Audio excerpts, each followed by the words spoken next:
Hi Libra, welcome. Tingnan natin kung anong kapalarang naghihintay sa'yo. Ngayon 2024, be open-minded po, hindi halos lahat makaresonate. Piliin nyo na lamang and thank you nga po pala sa mga nag-subscribe at sa mga bumabalik. Welcome po tayo. Give me the message for Libra. Ano yung naghihintay sa'yo ngayon 2024? Give me the message for Libra. Kung ano yung naghihintay sa'yo ngayon 2024. Pasensya na sa mga ingay, sa mga tunog. Give me the message for Libra. Anong naghihintay sa'yo ngayon 2024?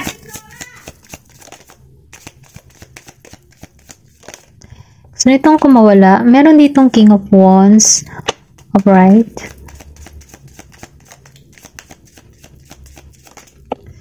Okay, meron ka dito na Page of Pentacles. Five of Pentacles, reverse. Meron ditong Justice, Queen of Cups, Death, and the Magician. Okay.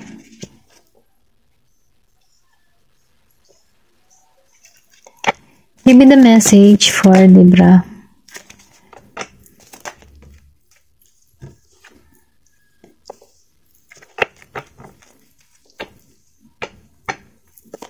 Give me the message for Libra, okay? Four of Swords.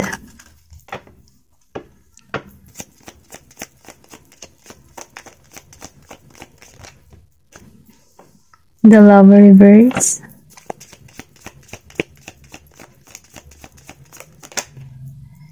The Two of Wands reverse. 1, 2, 3, 4. Okay, Six of Pentacles upright. And the Five of Cups reverse.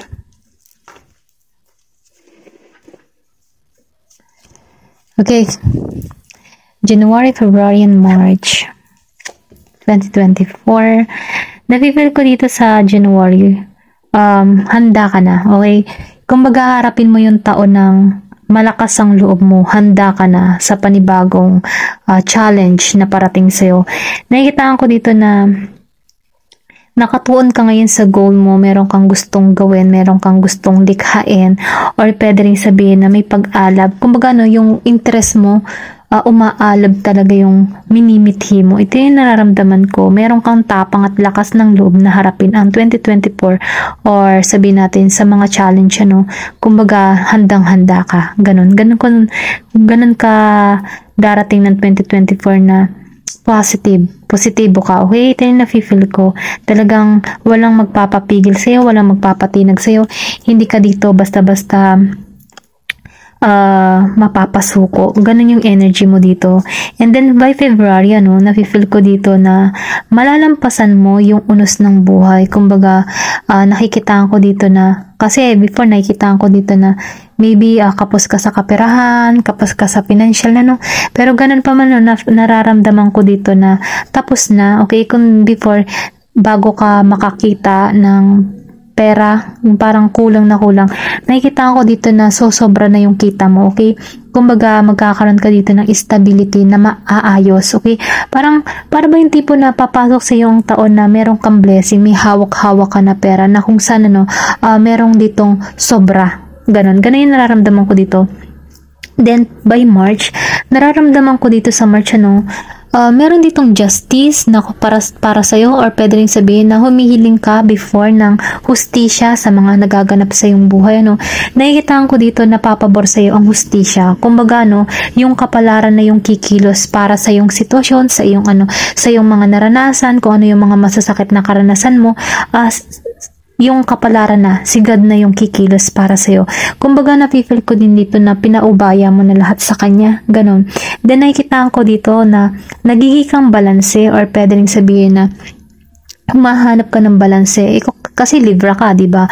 Kumbaga, ikaw yung tipo ng tao na hindi ka basta-basta pumapanig sa isang alam mo yun, pag dalawang tao ang naglalabanan, hindi ka basta-basta nakampi.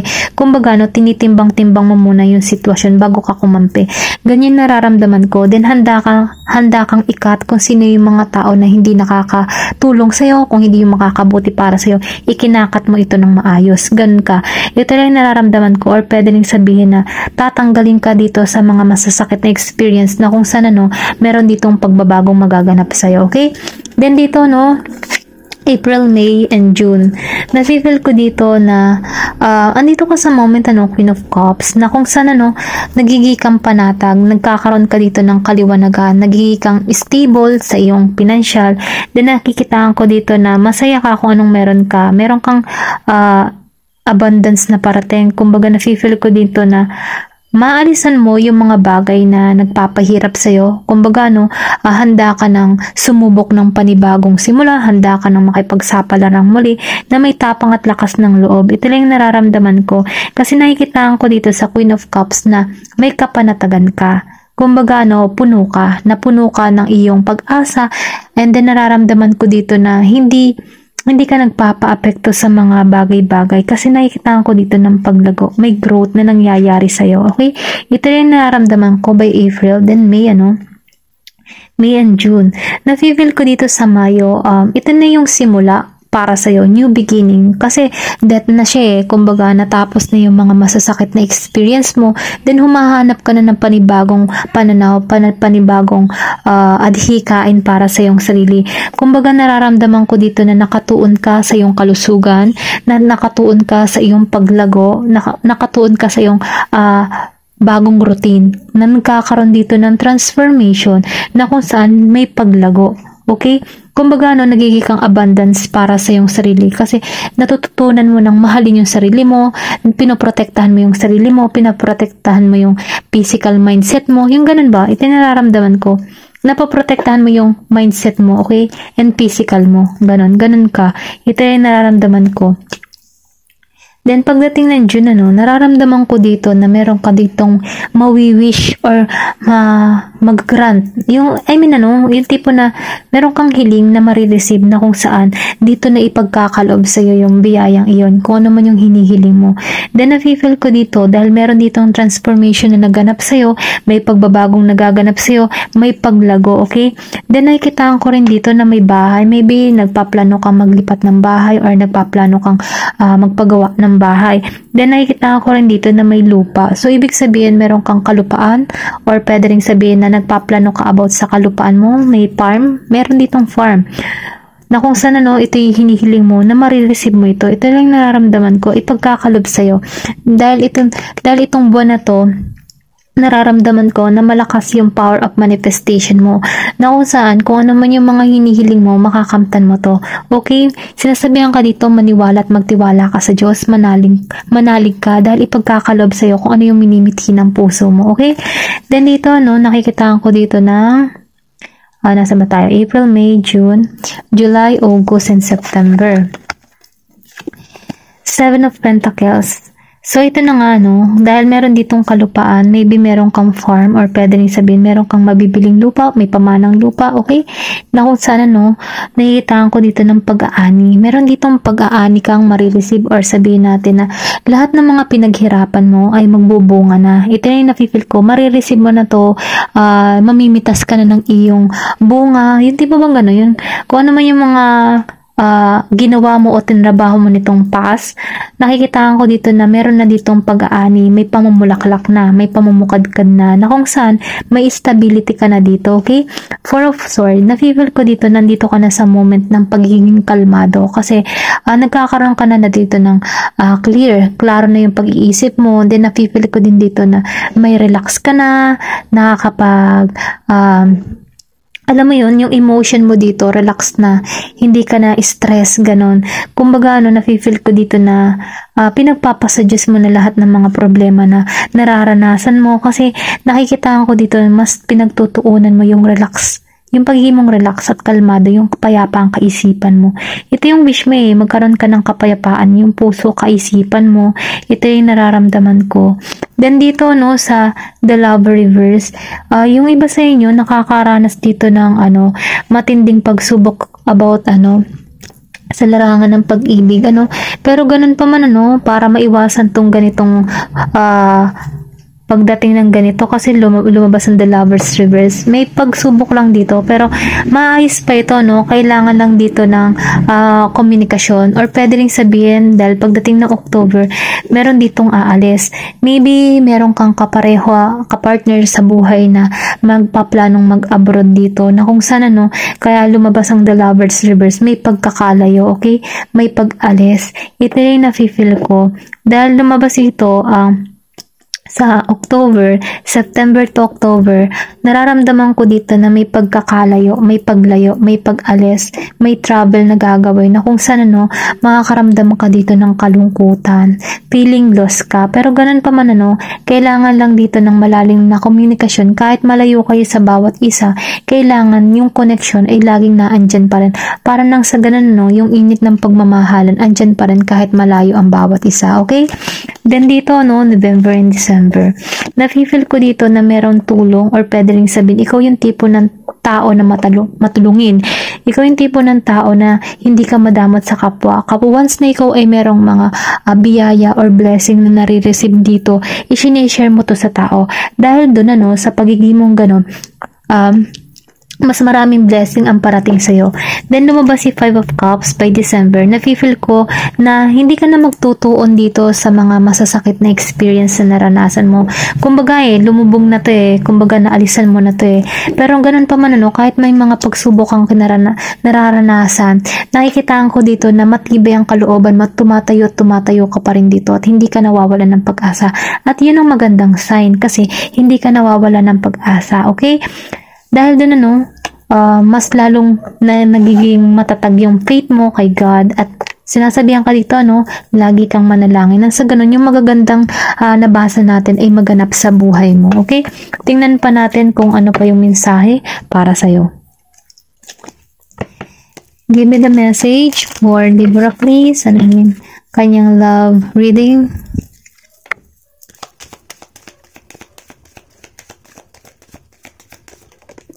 Okay, enlightenment, marriage. Meron ditong ikakasal. Ayan. Give me the message. Ayan, tumalsik to. Merong soul. Then, illusion. Okay?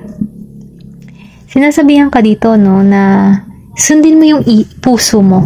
Kasi, pwede kang meron ditong tukso o mapandil lang, ano, na kung saan, ano, mailayo ka sa tamang connection na para sa'yo. Kumbaga, pwede yung sabihin meron ditong parating talaga na true soul. Kasi meron ditong soul.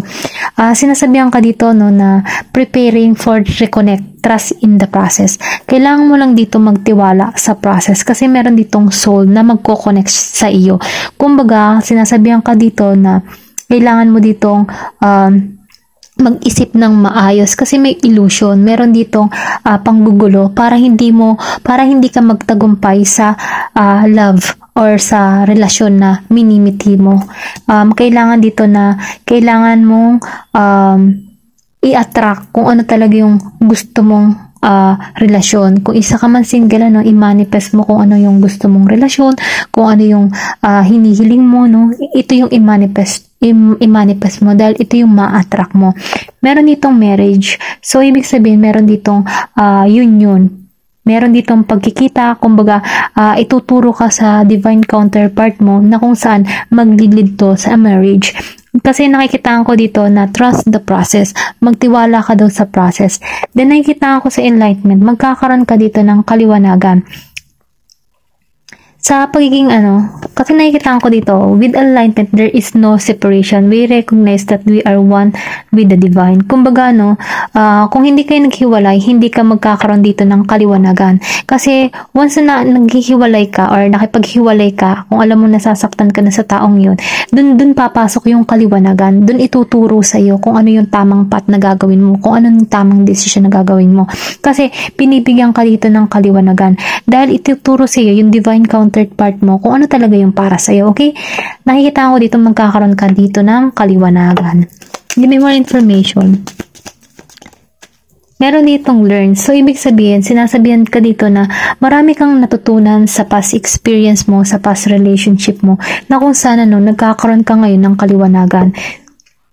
Or pwede rin sabihin na magkakaroon ka dito ng kaliwanagan. Ang separation ay yan yung time para sa iyong sarili. Hindi porket nagkaroon ka ng separation ay wala nang love para sa iyong sarili.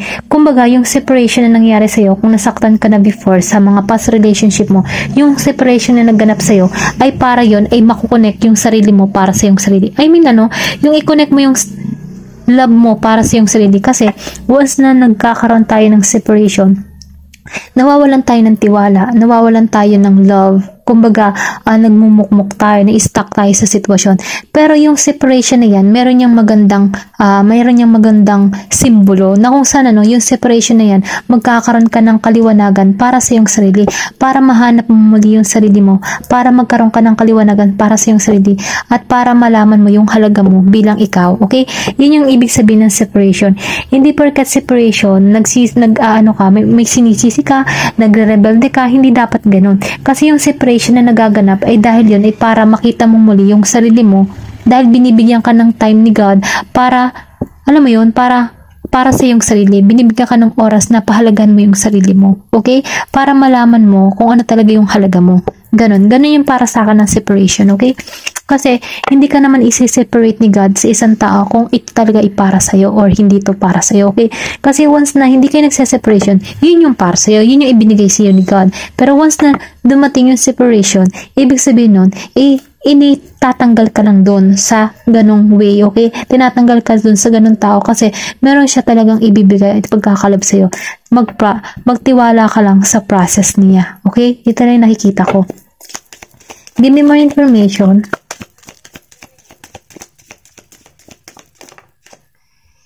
Meron ditong guilt. So, ibig sabihin, once na nangyari na yung separation, dun mararamdaman ng taong nagloko yung kasalanan niya. Kasi nagkakaroon ka na dito ng kaliwanagan. Dahil dun, dito na siya atakihin ng guilty sa ginawa niya sa'yo. Okay? Kung meron ka mang past relationship na sobra kang sinaktan, niloko, ganyan-ganyan, it's okay na mag-separate kayo para makita mo muli yung halaga mo. Para ma-enlighten ka muli. Para makita mo, para ba maibangon mo muli yung sarili mo. Dahil dun na once na nababago mo yung sarili mo, yung guilt ay papasok na yun dun sa tao na niloko sa'yo, okay? Dun niya kasi makikita yung halaga mo. Okay? Ganun lang yun eh. Ganun yung nararamdaman ko. Give me more information. Meron dito na intense. So, past life. Then, commitment, and sign, and surprise. Wow! Ito na, no? Kasi nakita ko dito na mababago mo na yung pananaw mo sa buhay. So, ngayon papasok na tong intense na kung saan, once na dumating, kung nagtitiwala ka sa process ni God, papasok yung intense, ipagkakaloob na sa yung tamang tao. At dun mo malalaman yung sign. Yung sign, ang true love, ay meron ditong intense connection na kung saan, meron kang mararamdamang kakaiba, may spark, may saya, magaan sa pakiramdam. Yun yung love. Pero once na halimbawa, landi ang panahon lamang na, alam mo yun, yung tipo na naging connection mo siya dahil sa bola-bola or something na flirting, hindi yun masasabi na divine, okay? Masasabing divine counterpart mo ang isang tao once na may intense, may spark, may soul connection na kung saan meron kang mararamdaman na malalim na connection. Ganun yun.